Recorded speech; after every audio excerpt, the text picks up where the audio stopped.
Hi guys, this is Kehinde here. I promised us more video contents coming up, informative video contents coming up. Yeah, this is the second one. So I want to use this one to quickly answer a question that I've been getting from many young engineers like myself. What's the question? I've been getting questions like, how do I start off as the young engineer? What skill sets do I acquire now that I'm starting out fresh in the engineering and then construction industry? Okay, I actually asked myself this particular question some years back because I actually went to this path. So I was also a bit in oblivion when it comes to what to do, what to learn. Do I have to go for internship or something? Yeah, but this is the way I'm going to answer it. I'm going to answer it based on my experience and based on the path I took. I sat down and asked myself, okay, what is trending in the industry? What new thing is happening all over the world?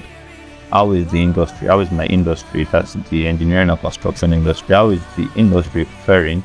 Or how is the industry trying to catch up with or match up with what the world is doing? Okay, about 5 years ago, building information modeling, which we all know as BIM, was in rogue, seriously in rogue, and everybody was talking about it. Everybody wanted to know what it meant and the likes. So I felt, okay, if I could build a skill set around this, I feel I was going to be relevant in the next few years. So the answer to this question is this: look at the industry now, look at what is happening, look at the trends in the industry, and try to build skill set around these things.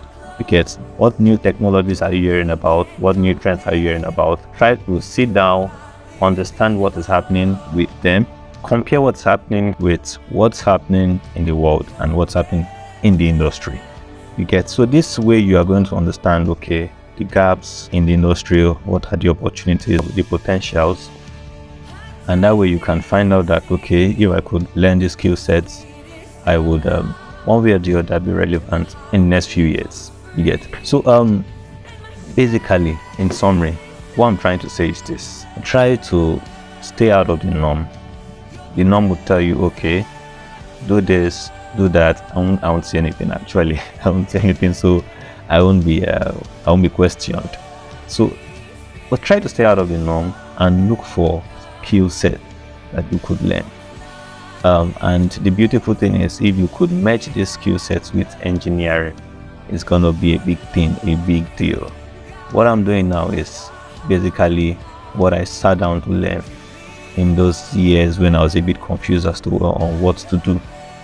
So sit down, ask yourself these critical questions: what can I learn? What can I do? How is the industry faring with new technologies? If the industry is slow about it, I pick it up immediately and start learning it so I can stay ahead. And then whenever it is needed in the near future, I'm the one that will be called for. So that is how I approached it. So currently I'm into software development, and not just software development for any kind of industry. I'm doing it inside of our industry, the AEC industry.